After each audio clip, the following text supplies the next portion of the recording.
Okay, we have Whit Weeks of LSU. If you guys want to come up and ask questions, we have him for 10 minutes. He does not have any opening remarks, so we'll go straight to questions. Whit, tell me what's the attitude of Baton Rouge this year? Everybody fired up and ready to go? Oh, yeah, everybody's fired up. I can feel it throughout the city. I feel like every fan is so bought in this year and invested. It's fun to be in Baton Rouge right now. Do we have any questions right here in the third row? Jacques Douce, WAFB TV in Baton Rouge. Whit, LSU fans, they've really gravitated to you. What's it been like to interact with them and meet them on the street and whatnot? It's awesome. The best fans in the world are in Baton Rouge, and LSU's fan base is second to none. And getting to play in front of them on Saturday nights in Death Valley that's a special moment. Getting to play in front of my classmates in Death Valley, it's the best feeling in the world to be able to play in front of 102,000 fans who are screaming the whole time. Going to go on the right side in the back. Hey, Jacob Verdon from the Verdon Verdict. How's the recovery process been, Whit? How you feeling? Yeah, thanks for asking. It was a long road to get back, but I'm feeling better than I ever have, and I credit that to the training staff and to the strength coaches. They spent a lot of time with me this offseason getting my body right and getting my ankle healthy. We'll go here in the middle on the fourth row. Jada Ferris with WAFB Channel 9 in Baton Rouge. Having been on the team for a while now, do you feel like you're kind of in the more veteran role now where you can like coach these younger guys up and show them kind of how things are done at LSU? Definitely. Being here, this will now be my third year, going on junior year. I do feel like that I'm a veteran voice in that locker room, and it's cool to take the younger linebackers under your wing and kind of show them the ropes a little bit. So I take a lot of pride in that, and whenever you see them when they first get here to where they are now, that's a cool feeling for me, my brother, and Harold, who are really the veteran voices in the linebacker room. I think that's a great thing to see those guys kind of grow up before your eyes. In the middle, back row. Dan Peck, ESPN 106.7 in Auburn. What can you say about Garrett and his leadership and just sort of the way the team has gravitated to him in his time at LSU? Well, first of all, that dude's a baller. So when you have a quarterback like him, it's hard not to gravitate towards him. I mean, he has a big personality. He's fun to be around, and everybody in the locker room loves him. So when your quarterback is that guy on your team, it's very exciting to see because when your quarterback's your leader, you're going to have a good team. Middle, second row. Kiwi Huggins, WFB Channel 9. What are you most excited about being back on the field with your boy, Harold Perkins? Oh, I can't wait. I cannot wait to be out there playing with Harold. He's the best football player, the best defensive college football player in the world. So being able to play with him, he makes it easy to be a good football player because you know he's going to be out there making plays, and you want to make plays for him too. Right side, second row. Alex Byington on 3. Whit, you kind of talk about Harold, but he's dealt with a lot of injuries over his career, came in 5-star kind of kid. How have you seen him adjust to that, and where's the limit for him right now? The sky's the limit for Harold. He's the best athlete I've probably ever seen in my whole life. So if you let Harold be Harold, he'll be a superstar, and it's not going to be hard for him to be a superstar. Middle in the back. Any players on the team that people maybe don't really know that much about right now, but you expect them to break through over the course of the season? There's not even one name that I could give you right now because there's so many.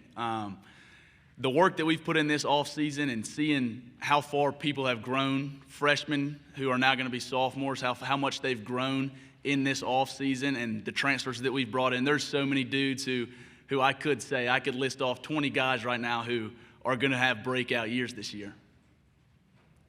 We'll go on the right side again. Hey, Whit, how is it so far to have your little brother Zach on campus? What's that been like? It was weird at first because he skipped his senior year, so he's only 17 years old coming to college. But just being around him, it's a blessing. It's a blessing to be around both my brothers all the time. But it definitely took some adjusting to get used to having both of them there, Zach, he's crazy, so he's a lot of fun to be around. Left side, third row. Whit, you said a lot of the transfers are just going to have impact years. One of them, I don't know how familiar you are with him, but a tight end, Donovan Green. Have you gone up against him in practice, and just kind of what's he like? That dude's a workhorse. He's one of the hardest working guys we have in the building. And I haven't been up against him yet because I wasn't able to play spring ball, but getting to watch him, that dude can play. He's an athlete that you can split out, and he's going to be able to win those one-on-one routes. Middle and the back. You guys are one of several teams in the SEC opening with a really big game, with a game against another major conference opponent. What can you say about knowing that you don't really have a runway? You know, you're starting the season against a team like Clemson opening weekend. It's exciting. I want to play the best teams every week because those are the fun games to play in. Primetime TV, 7:30 ABC. Those are the games that you live for. That's why I play football, is to play in environments like that, play against teams like that. And my motto is, in order to be the best, you got to beat the best. So we're going to go out there week 1 against Clemson, and that's what you want. You want to go play a good team. You don't want to lollygag into the season. You want to go get into a fist fight the first week. We'll go on the right side, third row. Trevor Denton, Way 31. Season openers have been a little bit of a challenge for you guys. Lost the last 5, 3 under Brian Kelly. Is that something that's discussed in the locker room this offseason, how to maybe start the season off better, especially with such a big game like that?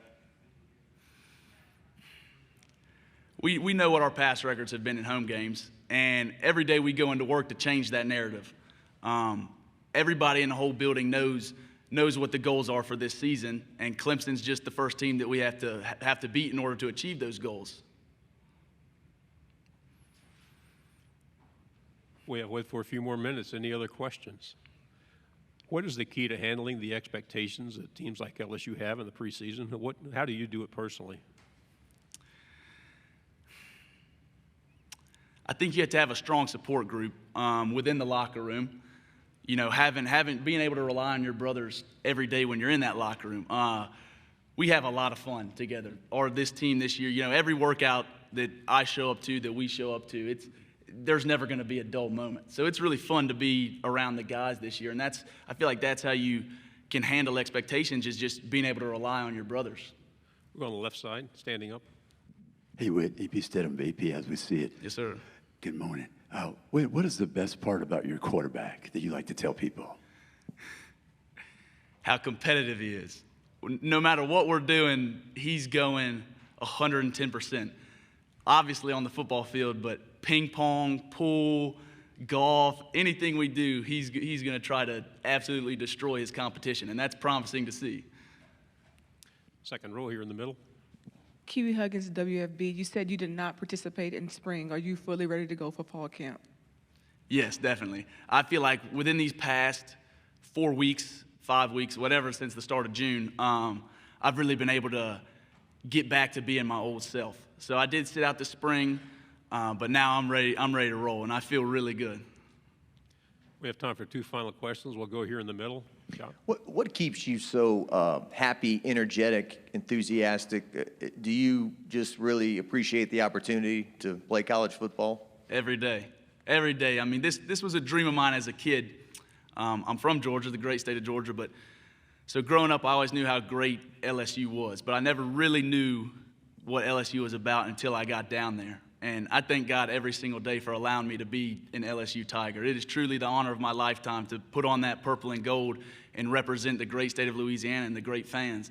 And that's an honor that I don't take lightly. I know how passionate our fan base is, and I'd be doing them a disservice if I don't go out there every single day and give 110% for them, because I know how much they love us. So it's not hard to do. It's not hard to go out there and play passionate when you're playing in front of the best fans in the world.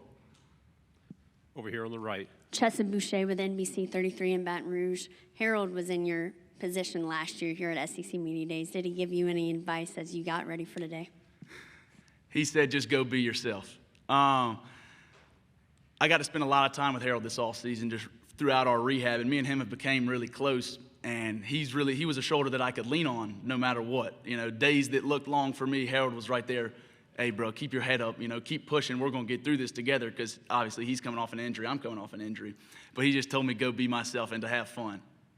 Final question, middle in the back.